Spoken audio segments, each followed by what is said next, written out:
Between re-releases and things I felt like playing, May became a nostalgic month for me, both in and out of my JRPG time, with the thing I loved most this month being a game I'd already finished and the other things I played having some kind of root in the past. I took this chance to go deeper into some of these things though, whether it be trying alternate routes or playing different versions that meant I could play these things I love in a new way, which served as a good interval before the many new releases that are coming in the second half of the year. The nostalgia continues as I get ready to look at the last month in this video, so on that note, let's get into the JRPGs I played in May.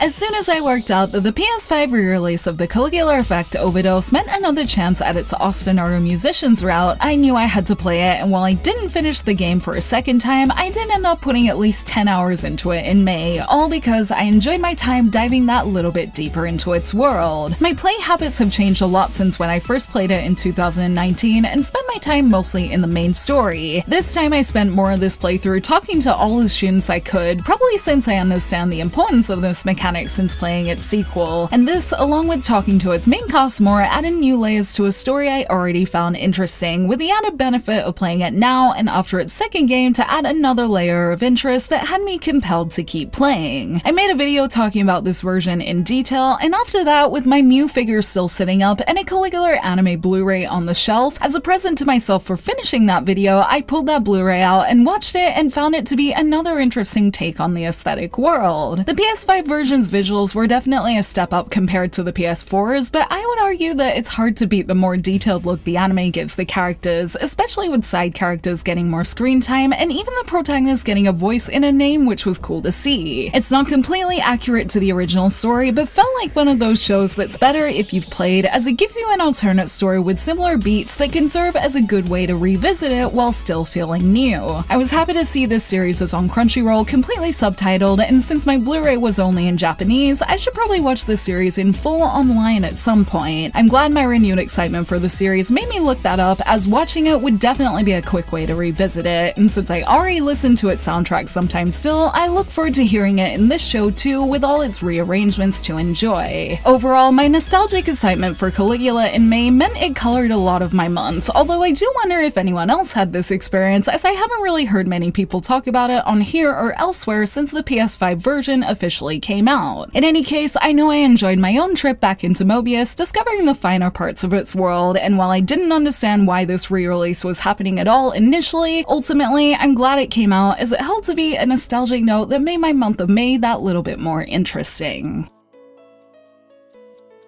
Since I began May heavily focused on finishing Atelier Ryza 3 and my review of it, along with knowing that I wanted to play Caligula and make a video on that too, my plans between and after these things were a little sparse, but a few things did pop up that meant my JRPG time this month had a bit more variety than the last. One thing that snuck into May was actually Ryza 3 itself, as I finished it early in the month but got the urge to play again towards the end, making me feel comfortable in the fact that it's my favorite game from this year so far. Additionally, my Japanese version, which I decided to play for my second playthrough, had another cute outfit to run around in that gave me something different to see, as I enjoyed collecting and synthesizing again. And I'm sure it's not the loss we'll be seeing of my Ryza 3 time this year, as some of its DLC prepares to come out soon. Aside from Ryza, I also had Monster Menu's English demo sitting on my PS5 hard drive since it came out, and decided to finally give it a try to think about if I wanted to try it in full after having a little trouble understanding its Japanese when I talked about it in a different JRPGs I Played video last year. I still had fun with it this time, with its character creator still being really fun, and being able to actually understand its battle and eating system this time let me get more of a feel for its gameplay, which was enjoyable enough and did its job of being a good way to pass time. It didn't, however, feel like it did much beyond that, with its story not really having the kind of detail I usually like. It's something I think could be worth a look if a sale and my free time align someday in the future, so if I ever play it in full, I'd rather save it until then, but I'd be curious to hear if anyone everyone tried it and enjoyed it. After Monster Menu, I was actually planning to take a little time off from the channel towards the end of May just because things were quiet, which I did actually manage to do for a couple of days. That is until I saw while scrolling through Twitter that Japan's Blue Reflection mobile game Blue Reflection Sun was having a Second Light collaboration on the 31st, so that became what I dedicated my final day of the month to, as I've been looking for a reason to get into that game proper since it came out earlier this year. Like all new smartphone games, I'm still getting into the game flow and character leveling systems that will take a bit of getting used to, but I did manage to score myself one Alfrag card to add to my collection and enjoy some of its story and systems too. The girls seem really cute in it, with Hiyori lookalike Kana already being very charming in the scenes I've seen with her so far, and the inclusion of girls like Shiho and Kirara from Second Light both in the event and the main story have me really excited to see their role here, on top of getting to know the girls in this new in-between part of the Blue Reflection story. It was great to have an excuse to play, and I hope to get some more time in it at some point, as it was cool to play on smartphone with an easy game to play with visuals not far off the console ones. It was a good cherry on top of a good month as I get ready to get into other things, and I wonder if it will manage to make it into what I play this month too.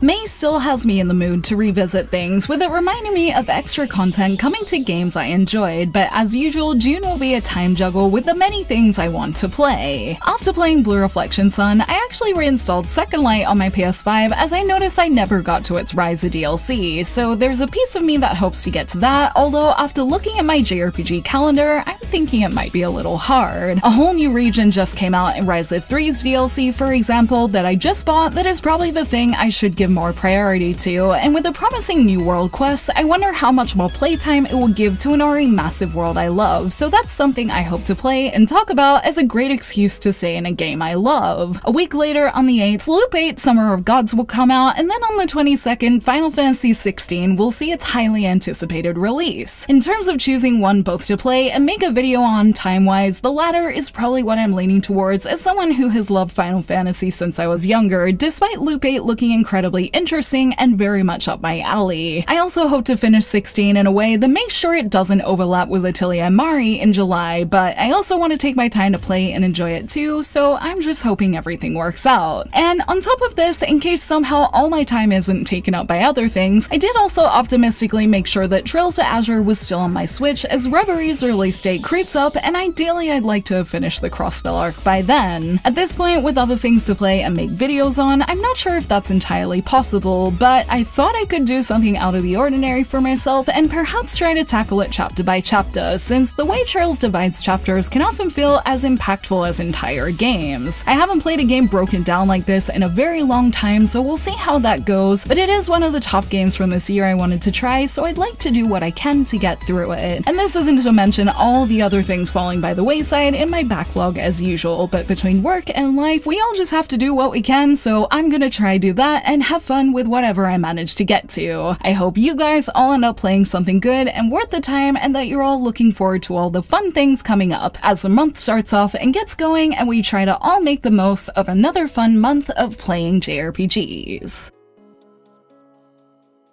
Thank you for watching this video. Let me know in the comments below what you played in May and what you plan to play this month. You like and share this video if you enjoyed it, subscribe to my channel for more JRPG content like this, and ring that bell to get notifications on whenever I post so you don't miss a thing. You can check out more videos here, and you can find me on social media on Twitter, Facebook, and Instagram, all at JRPG Jungle. Links to those will be in the description below, and until next time, thank you, bye!